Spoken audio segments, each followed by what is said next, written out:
Hi friends, welcome back to our Sheetha vlog. ಇವತ್ತು ಸೋಮವಾರ ಹುಣ್ಣಿಮೆ ಆಗಿರೋದ್ರಿಂದ ಬೆಳಗ್ಗೆ ಬೇಗ ಎದ್ದು ರಂಗೋಲಿ ಎಲ್ಲ ಹಾಕ್ತಾಯಿದ್ದೀನಿ. ಇವತ್ತು ಹುಣ್ಣಿಮೆ ಅನ್ನೋದೇ ಗೊತ್ತಿರಲಿಲ್ಲ. ಮಾಮೂಲಿ ಪೂಜೆ ಥರನೇ ಬೇಗ ಎದ್ದು ರಂಗೋಲಿ ಹಾಕ್ತಾಯಿದ್ದೀನಿ. ಇವತ್ತು ನಾವು ಯಡಿಯೂರಿಗೆ ಹೋಗೋಣ ಅಂತ ಅಂದ್ಕೊಂಡಿದ್ವಿ. ಹೋಗೋಣ ಅಂತ ಹೇಳಿ ಬೇಗ ಎಲ್ಲನೂ ರೆಡಿ ಮಾಡ್ಕೋತಾ ಇದ್ದೀನಿ. ಜೊತೆಗೆ ಇವತ್ತು ಸೋಮವಾರ ಸ್ಪೆಷಲಾಗಿ ಇವತ್ತು ರಕ್ಷಾಬಂಧನ ಇದೆ. ನಮ್ಗೆ ಯಾರು ಅಣ್ಣ ತಮ್ಮ ಇಲ್ಲದೆ ಇರೋದ್ರಿಂದ ನಾವು ಯಾರಿಗೂ ರಾಖಿ ಕಟ್ಟಿಲ್ಲ. ರಂಗೋಲಿ ಎಲ್ಲ ಹಾಕಾದ್ಮೇಲೆ ಫ್ರೆಶಪ್ ಆಗಿ ಪೂಜೆ ಎಲ್ಲ ಮುಗಿಸ್ಕೊಂಡು ದೇವಸ್ಥಾನಕ್ಕೂ ಕೂಡ ಹೋಗಿದ್ವಿ. ದೇವ್ರ ದರ್ಶನ ಎಲ್ಲ ತುಂಬ ಚೆನ್ನಾಗಾಯಿತು. ಅಲ್ಲಿ ಕೆರೆ ಎಲ್ಲ ನೋಡ್ಕೊಂಡು ಬಂದ್ವಿ. ನೀರೇನು ಅಷ್ಟೊಂದು ಇರಲಿಲ್ಲ. ಮನೆಗೆ ಬಂದಿದ್ದ ತಕ್ಷಣ ಸ್ವಲ್ಪ ಬಟ್ಟೆ ಎಲ್ಲ ಇದ್ದು ವಾಷಿಂಗ್ ಮಿಷಿನ್ಗೆ ಹಾಕಿ ಅದನ್ನೆಲ್ಲ ಟೆರೆಸ್ ಮೇಲೆ ತೊಗೊಂಡೋಗಿ ಒಣಗಾಕಿದ್ದಾಯಿತು.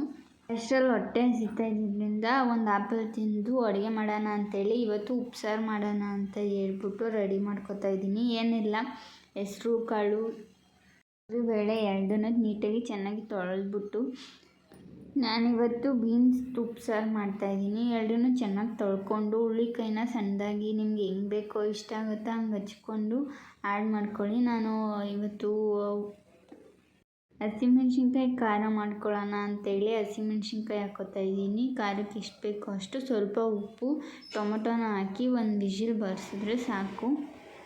ನಾವಿಬ್ಬರೇ ಇರೋದ್ರಿಂದ ನಾನು ಸ್ವಲ್ಪನೇ ಉಪ್ಸಾರು ಮಾಡ್ಕೋತಾ ಇದ್ದೀನಿ. 1 ಗ್ಲಾಸ್ ನೀರು ಹಾಕಿದ್ದೀನಿ. ಪಲ್ಯ ಕೂಡ ಮಾಡಿಕೊಂಡೆ. ಕುಕ್ಕರ್ ಕೂಗ್ತು ಅಷ್ಟರಲ್ಲಿ.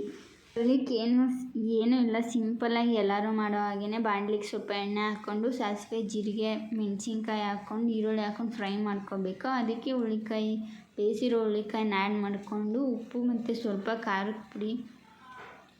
ಸೀಕ್ರೆಟ್ ಇಂಗ್ರೀಡಿಯೆಂಟ್ಸ್ ಅಂದರೆ ಸಾಂಬಾರು ಪುಡಿ ಹಾಕಿದ್ರೆ ತರಕಾರಿ ಪಲ್ಯಕ್ಕೆ ತುಂಬಾ ಟೇಸ್ಟಿಯಾಗಿರುತ್ತೆ. ಏನಾದರೂ ತರಕಾರಿ ಪಲ್ಯ ಮಾಡಿದಾಗ ಸಾಂಬಾರು ಪುಡಿ ಹಾಕಿ ಅದು ತುಂಬಾ ಟೇಸ್ಟಿಯಾಗಿರುತ್ತೆ. ಸಾಂಬಾರು ಪುಡಿ ಹಾಕಿ ಸ್ವಲ್ಪ ಲಾಸ್ಟಲ್ಲಿ ಕಾಯಿ ತುರಿ ಕೊತ್ತಂಬರಿ ಸೊಪ್ಪಿದ್ರೆ ಅದನ್ನು ಆ್ಯಡ್ ಮಾಡ್ಕೊಂಡು ನೀಟಾಗಿ ಮಿಕ್ಸ್ ಮಾಡಿದ್ರೆ ಪಲ್ಯ ಕೂಡ ರೆಡಿ ಆಗುತ್ತೆ. ನಾನು ಅಷ್ಟರಲ್ಲಿ ಸೈಡಲ್ಲಿ ಮುದ್ದೆಗೂ ಕೂಡ ಇಟ್ಕೊಂಡಿದ್ದೆ. ಮುದ್ದೆನೂ ರೆಡಿ ಆಯಿತು. ಅಷ್ಟರಲ್ಲಿ ನೈಟ್ ಟೈಮ್ ಕೂಡ ಆಗಿತ್ತು. ಊಟ ಮಾಡೋಣ ಅಂತ ಹೇಳಿ ಊಟ ಮಾಡಿ ಇವತ್ತಿನ ಈ ವ್ಲಾಗ್ನ ಇಲ್ಲಿಗೆ ಎಂಡ್ ಮಾಡ್ತಾಯಿದ್ದೀನಿ.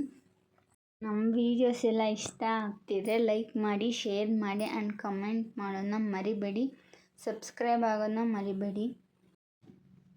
ಸಪೋರ್ಟ್ ಮಾಡಿ. ಜೊತೆಗೆ ಇವತ್ತು ಹುಣ್ಣಿಮೆ ಇರೋದ್ರಿಂದ ನೀವೆಲ್ಲ ಯಾವ್ಯಾವ ದೇವಸ್ಥಾನಕ್ಕೆ ಹೋಗಿದ್ರಿ ಅಂತ ಕಮೆಂಟ್ ಮಾಡಿ. ಮತ್ತು ಏನೇನು ಯಾರು ರಕ್ಷಾಬಂಧನ ಸೆಲೆಬ್ರೇಟ್ ಮಾಡಿದ್ರಿ ಅಂತಲೂ ಕಮೆಂಟ್ ಮಾಡಿ.